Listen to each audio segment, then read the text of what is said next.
مشکلاتی هست در رابطه با سوخت. دولت مردان عزیز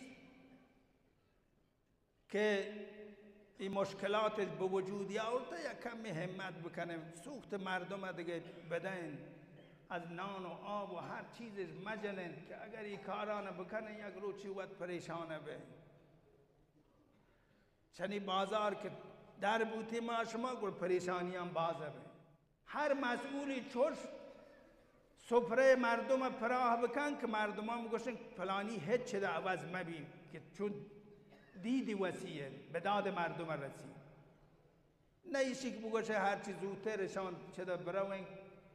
که مارش در تنگنا قرار داتا به ایشی ملت چپد و تکنی به ایشی ملت گوت حمدل کنی سفره پراه بکنی تا ملت به سمت شما بیایی به داد مردم برسی پیش چنشی که یک روچی ببی که مثل مردمان به اندازه پیلی زورش مان ببی تو توانش ببی شما مثل موری زیر پای مردم بروی تو لگت مال ببی انشاءالله مشکل سوختی مردم، مشکل معیشتی مردم، آرد و نان مردم، جاده و راه مردم رو وجه بکنی نه که هرگاه شما ایده فکر کنی که ایشان زورش نرسی یک روچی زورمندان همی ضعیفانه بین تو